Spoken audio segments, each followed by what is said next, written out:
போடு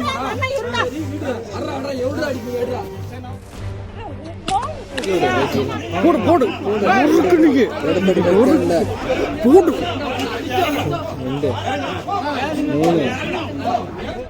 சேலம் மாவட்டம் எடப்பாடி அருகே அரசு பெண் ஊழியர் மற்றும் அரசு பேருந்து நடத்துனரிடையே ஏற்பட்ட மோதல் பெரும் பரபரப்பை ஏற்படுத்தியுள்ளது. என்ன நடந்தது? முழு விவரங்களை விரிவாக பார்க்கலாம்.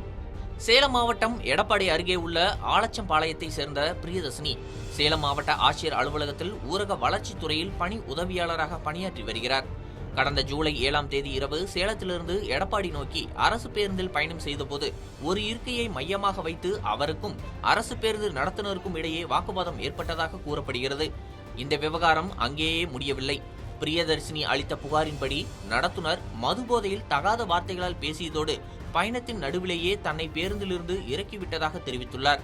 இதையடுத்து மற்றொரு பேருந்தில் எடப்பாடி பேருந்து நிலையம் வந்த பிரியதர்ஷினி நடத்துனரிடம் இதுகுறித்து விளக்கம் கேட்க சென்றதாக கூறப்படுகிறது. அப்போதும் வாக்குவாதம் மீண்டும் வெடித்த நிலையில் நடத்துனரும் அவருடன் இருந்த இருவரும் சேர்ந்து தன்னை தாக்கியதாக அவர் குற்றம் சாட்டியுள்ளார்.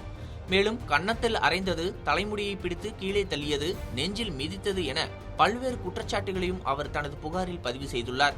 இந்த தாக்குதலில் காயமடைந்த பிரியதர்ஷினி எடப்பாடி அரசு மருத்துவமனையில் சிகிச்சை பெற்ற பின்னர் காவல் நிலையத்தில் புகார் அளித்தார். அதன் அடிப்படையில் அரசு பேருந்து நடத்துனர் அசாத் சந்திரசேகர் உள்ளிட்டோர் மீது போலீசார் வழக்கு பதிவு செய்துள்ளனர்.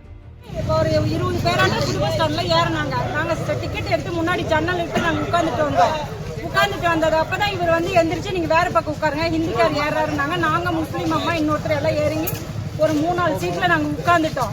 உட்கார்ந்ததுக்கு அப்புறம் இவர் ஏற்றிட்டு வந்து சீரகாப்படி தான் அவர் இறங்க வேண்டியது. ஆனா இவர் இறக்கல. மறுபடியும் கொண்டுட்டு வந்து கார்த்திக் மெடிக்கல் தாண்டி ஒரு கரும்புங்காடு மாதிரி ஒரு புளிய மரத்துக்கடியில் அவங்க எல்லாத்தையும் இறக்கி விட்டு வேற பஸ்ஸை நிறுத்தி இவர் ஏற்றி விட்டாரு. அதுக்கு நாங்க வந்து எங்களை இறக்கி விட்டுட்டு அவங்களை ஏத்துனீங்களா வேற உன்னை என்ன இன்ஜின் மேலேயே உட்கார வச்சுட்டு வந்தோம், சீட்டு கொடுத்து தானே உட்கார வச்சுட்டு வந்தோம் அப்படின்னு கேட்டாரு. அதுக்கு நாங்க வந்து என்ன சொன்னோம், ஆனா நீங்க இன்ஜின் மேல உட்காரன்னு நாங்க டிக்கெட் எடுத்து உட்கார வச்சுங்கன்னா நீங்க ஏங்கன்னா மாத்தி இறக்கணுங்க அப்படின்னு சொல்லி நாங்க கேட்டோம். அதுக்கு உனக்கு தனி கார் வச்சா கூட்டிட்டு வருவோம்னு அவர் கேட்டாரு. அது கார்த்திக் மெடிக்கல்கிட்ட நீ யார் என்ன அப்படி கேட்கற அப்படின்னு சொன்னா நீ வாடி பாத்துக்கலாம் அப்படின்னாரு. அதுக்குதான் நாங்க இங்க கேட்க. ஆனால் சம்பவம் அதோடு முடியவில்லை. அதே சம்பவம் தொடர்பாக அரசு பேருந்து நடத்துனர் அசாத் சந்திரசேகரும் பிரியதர்ஷினி, அவரது மகன் மற்றும் உறவினர்கள் தன்னை தாக்கியதாக எதிர்ப்புகார் அளித்துள்ளார். அதன் பேரிலும் பிரியதர்ஷினி உள்ளிட்டோர் மீது எடப்பாடி போலீசார் வழக்கு பதிவு செய்துள்ளனர். இந்திக்கார பசங்க ஒரு 13 பேர் சேலத்துல இருந்து ஏறினாங்க. எடப்பாடிக்கு அவங்க சொல்ல தெரியாம எடப்பாடி டிக்கெட் அப்படின்னு கொடுத்துட்டாங்க. அவங்க ஃபோன் பண்ணவங்களும் எடப்பாடின்னு சொன்னாங்க. எடப்பாடிக்கு நாங்கள் டிக்கெட் கொடுத்து கூட்டிட்டு வந்துட்டு இருந்தோம். அப்போ வந்து இங்கே காலையில் வர அவங்க ஃபோன் பண்ணி திருப்பி சீராப்படியில் இறங்கணும், அவங்கள திருப்பி அனுப்பிச்சு சொன்னாங்க. 10:30க்கு மேலே வண்டி கிடையாது எடப்பாடி வந்து. அதனால சரி முன்னாடி ஒரு வண்டி வந்துட்டு இருந்துச்சு. பேசி நாங்கள் வந்து அவங்க அனுப்பிச்சு விட்டோம். அப்போ வந்துட்டு அந்த அக்காந்துட்டு மீடியாவங்களாம் ரொம்ப கவுன்சிலவங்க அப்படி இப்படின்னு இருந்துச்சு. நான் வந்துட்டு ஏன்க்கா அப்படி சொல்கிறீங்க, அவன் வேலைக்கு வந்துருக்கானே, அவனுக்கு போய் ஏன்க்கா இது பண்ணுறேன் பாஸ், நீ அவனுக்காக என்னை இடமாற்றி இங்கே உட்கார வச்சுட்டா அப்படின்னு. நான் இடமாற்றி உங்கள் சீட்டில் தானே உட்கார வச்சேன், சீட் இல்லாமல் வேற எங்கேயா உட்கார வச்சுன்னு சொல்லாங்கக்கா. அது சொன்னால் இதெல்லாம் தேவலாம் அப்படி இப்படின்னு தகாத வார்த்தையில எனக்கு பேசுனாங்க.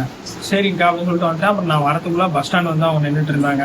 கீழே இறங்கணுன்னா 2 பேரும் அடிக்கிற மாதிரி மிரட்டாங்க. பைக்கு போய் நான் வீடியோ எடுக்க ஆரம்பிச்சேன். வீடியோ எடுக்க அந்த அக்கா என்னை அடிக்க ஆரம்பிச்சிட்டாங்க. அடிக்கிறதுக்கு தடுத்ததை வந்து என்னை அடிக்க வந்தாங்க. அவங்க 2 பேர் சேர்ந்து அடிக்க வந்தாங்க. தடுத்தேன், அதை வந்து அடிக்கிறேன்னு சொல்லி சொல்றாங்க.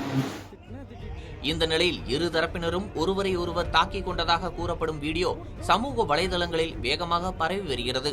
இதையடுத்து இரு தரப்பினரின் புகார்கள், மருத்துவ அறிக்கைகள் மற்றும் வைரலான வீடியோ உள்ளிட்ட அனைத்து ஆதாரங்களையும் ஆய்வு செய்து எடப்பாடி போலீசார் தீவிர விசாரணை மேற்கொண்டு வருகின்றனர்.